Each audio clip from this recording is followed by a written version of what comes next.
Este lugar es Lila Cultural, es el lugar donde llegué cuando venía de mochilero en el año 96. Armé mi carpita acá, conocí a Archie, que era el dueño del lugar, y en un momento me preguntó por qué tenía tanto conocimiento de historia, y le dije que estudiaba turismo, que me había recibido recientemente en la universidad. Bueno, y ahí empezó toda una fantasía de contarme por los momentos que estaba pasando el pueblo y las posibles soluciones que podía haber.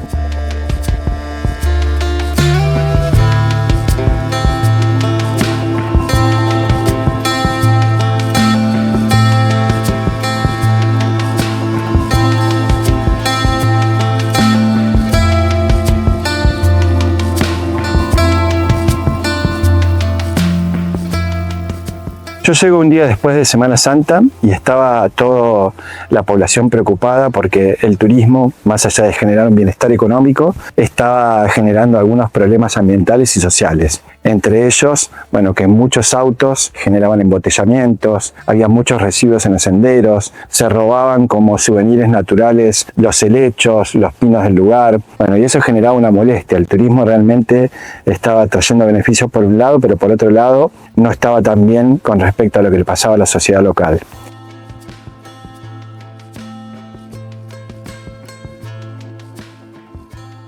Era complicado, me acuerdo que nosotros empezábamos a manejar y sacábamos muchos autos de las cunetas, ¿viste? Se caían cuando hacían marcha atrás porque venía uno de frente y era muy común ir con la Land Rover y engancharlos con las cuerdas y sacarlos, y era como nada, nuestra diaria, ¿viste?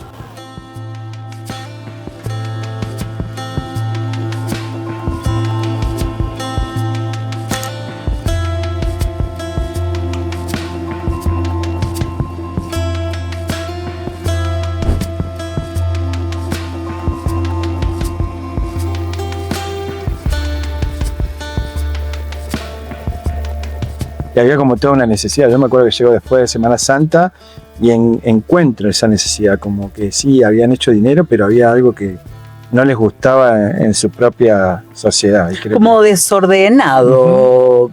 Había empezado a haber otro flujo de gente y había como desorden.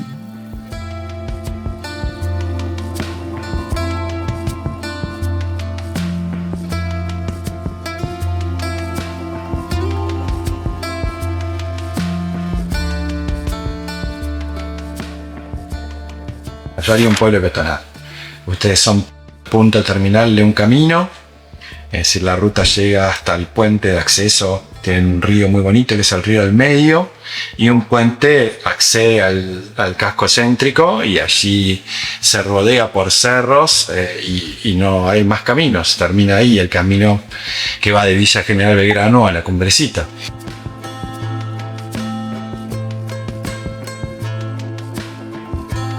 Un flaco de pelo largo que está hablando de cerrar el pueblo y dejar los autos para cuidar, para que solo se pueda caminar. Y bueno, el registro que yo tengo es que empezamos así a pensar esa idea, cómo sería.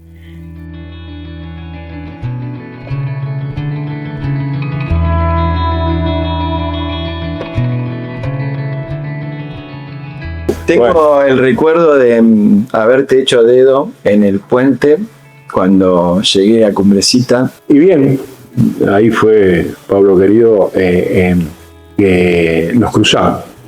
Y en esto, digo, la energía, hubo una energía de atracción. Yo preocupado por la situación que tenía en ese momento la comunidad, y vos fresco, recién recibido y con una voluntad, con una cosa, digamos, de pasión.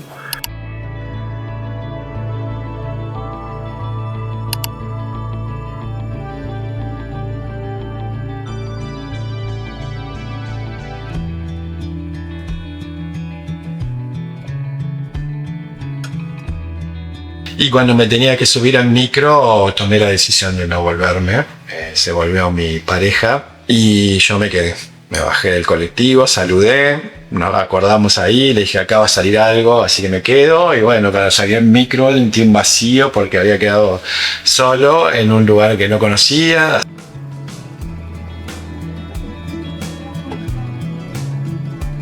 luego tu visita que volvió prácticamente a la semana subsiguiente, y ahí nació tu trazo grueso, tu proyecto que después se afinó y se pulió, trajo a esto que lo pudimos consolidar hasta el día de hoy, pueblo peatonal. Y me faltaba volver con el proyecto y convencer al tesorero, que era Werner Weidig, me acuerdo, un alemán, ya el nombre era, me lo aprendí con Werner Weidig, porque sonaba, había que pronunciarlo también como ellos lo pronunciaban. Y llego el jueves con mis copias, me presento en la comuna y presento el proyecto cada vez más mejorado, ¿no? Y lo presento, y bueno, y cuando estaba hablando, llego a 3/4 de relato, me acuerdo que siento Werner pega ahí un puño contra la mesa, me dice: basta, esto hay que hacerlo ya. Aprobado. Vos también, Raúl, vos, Ismael, pum, levantan la mano, aprobado.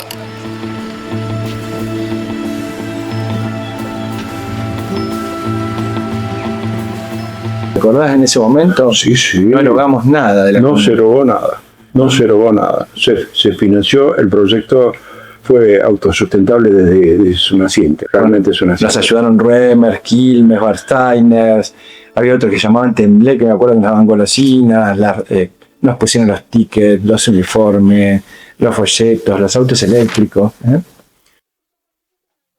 Hago dedo de vuelta en el puente, me levanta un colega de bar suizo y me lleva a Córdoba. Y bueno, iba a buscar empresas. Y caigo a Quilmes, literalmente a golpear la puerta, ¿no? El timbre, a una distribuidora de Quilmes muy grande que hay en Córdoba. Toco el timbre, digo que era el director de turismo de la Cumbrecita y quería tener una entrevista con el gerente de marketing. Y me dice: mira, es mi primer día de gerente, el gerente que estaba ayer renunció, tomé el cargo yo. Me dice: no tengo agenda, así que vení, pasá. Le cuento el proyecto y bueno, y se convierte en el main sponsor, ¿no? Se convierte en el sponsor más importante en ese momento. Nos hacen toda la campaña publicitaria, nos ponen todos los uniformes, nos ponen toda la folletería, una folletería de lujo para esa época. Se acercó otra empresa que se llamaba Tembleque, que tenía unas gomitas y golosinas para los chicos, que cuando entregábamos la bolsita de residuos nos decía él: ¿por qué no les das algo a los chicos para que les caiga bien, que tienen que caminar?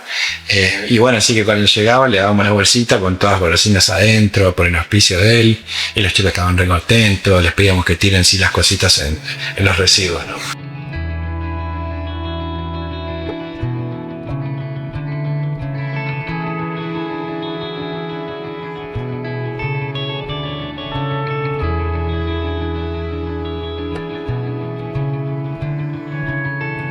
Al principio fue el sector privado el que más rápido compró la idea.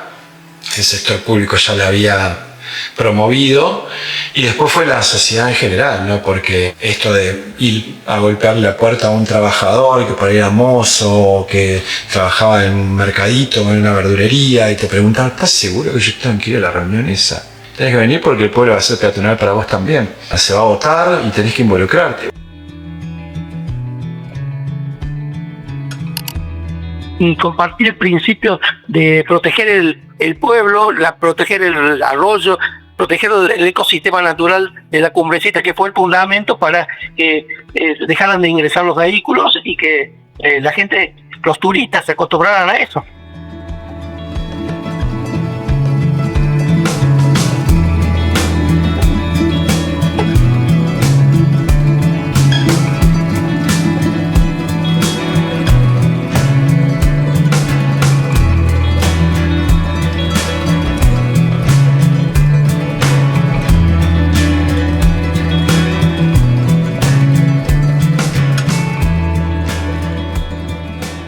Y nos llevó, digamos, qué cosa linda a generar el debate, un debate. Fueron, sí, como dijiste vos, unas 7, 8 reuniones tensas, pero creo que con tu participación y también con como liderando estos primeros años democráticos de la Cumbrecita también, creo que sumaron. Fue muy curioso y tuvo mucha repercusión porque acuérdense que la Mañana de Córdoba comenzó a salir con el ámbito financiero, y muchas de las notas nuestras también la tomaba ámbito financiero y la publicaba a nivel nacional. Nosotros integrábamos el mismo grupo de editorial Anfin con ámbito financiero y La Mañana de Neuquén.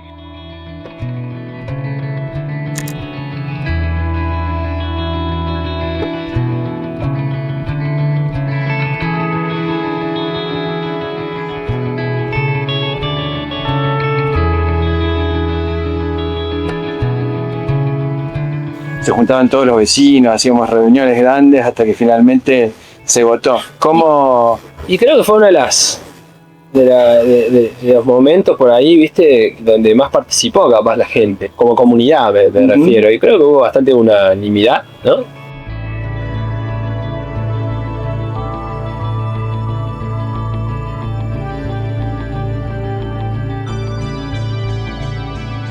La implementación del pueblo peatonal en forma formal fue un cambio estructural de todo el pueblo en sí. Que a veces nosotros como pueblerismos y viviendo ahí no nos dimos cuenta hasta que pasó el tiempo. Organizó el pueblo para que no fuera una locura en épocas de tanta llegada de gente, de turismo, en unas calles tan angostas, poco transitables para los autos y para que el turista no pudiera disfrutar.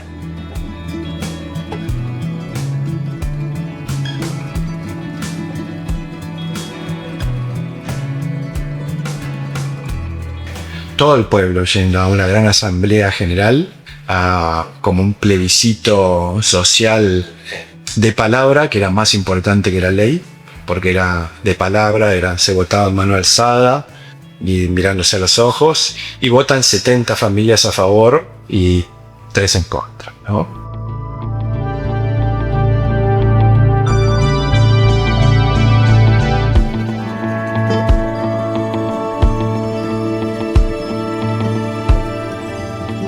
El 95, toda la gente del pueblo empieza a pensar que no quiere que sus hijos se vayan a otro lado para cursar la secundaria porque acá no había escuela.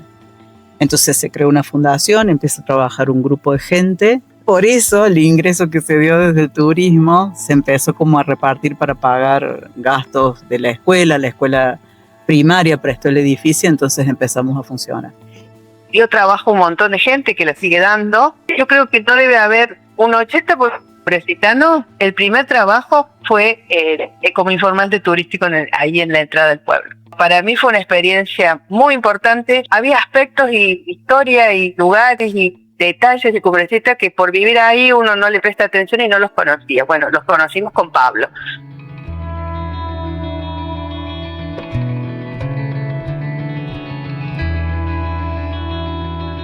Recursos humanos se formó muchísimo. Nosotros me acuerdo, como te digo, que practicábamos un speech, por ejemplo, que nosotros agarrábamos 4 sillas y poníamos a la persona que te recibía, al operario que te esperaba con la bolsita de residuos y te saludaba, y el operario tenía que tener un speech de menos de 1 minuto para darle la bienvenida, contarle la propuesta del pueblo peatonal, invitarme a estacionar, a tener la bolsa de residuos, y para eso se tenía que formar.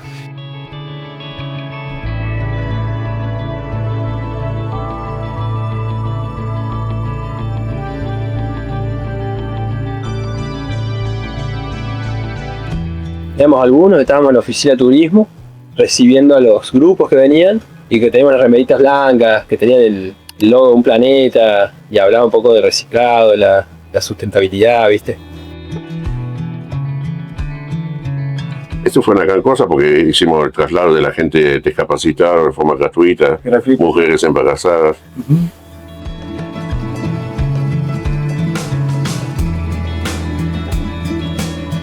Me acuerdo en el 96 cuando arrancamos teníamos una línea que era el 103, ¿te acordás? Todavía no había celulares, sí, el 103, sí. Y los vecinos nos avisaban a nosotros cuando alguien se había robado una planta o algo. Sí. Y los parabas vos y miraban las cámaras a ver quién los había parado. Y sigue actualmente, o sea, incluso la gente tomó mucha conciencia en esto y sigue actualmente todo esto. O sea, ven a alguien pescar y llaman, Goma, hay alguien pescando, sí, ya está controlado.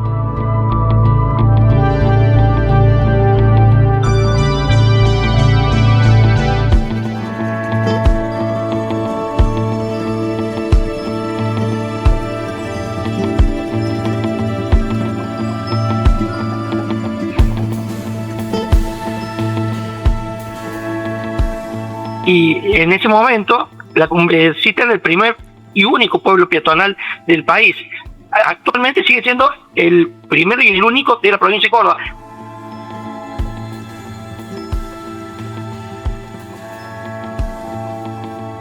Y sigue siendo hoy un éxito turístico desde el punto de vista económico, sin duda. No sé hoy si la experiencia será tan satisfactoria como fue en ese momento. Creo que se merece un análisis nuevo, una reflexión, una auditoría.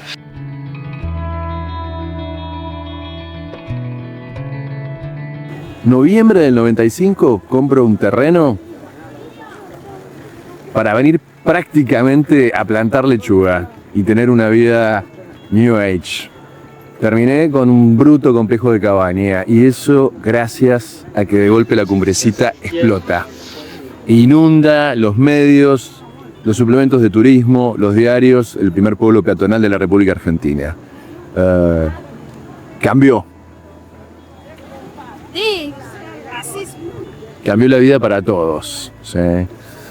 Imposible saber qué hubiera sido si no estaba este plan. Un plan de protección, un plan regulador, un plan que nos permitió crecer respetando, tal vez no lo suficiente, pero eso es culpa nuestra, no del proyecto, este lugar que nos cobija, que elegimos para vivir, pero que también nos da para comer.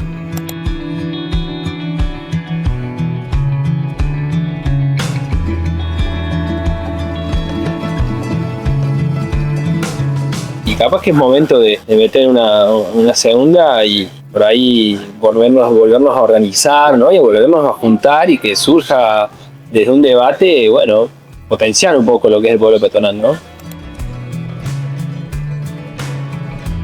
Y la verdad que ha perdido esa esencia de darle al turista. Nosotros le dábamos hasta los calcos, cuando recibía el bono le dábamos una calcomanía o le dábamos los parasoles que decían la Cumbrecita. Eran detalles que el turista se sentía atendido.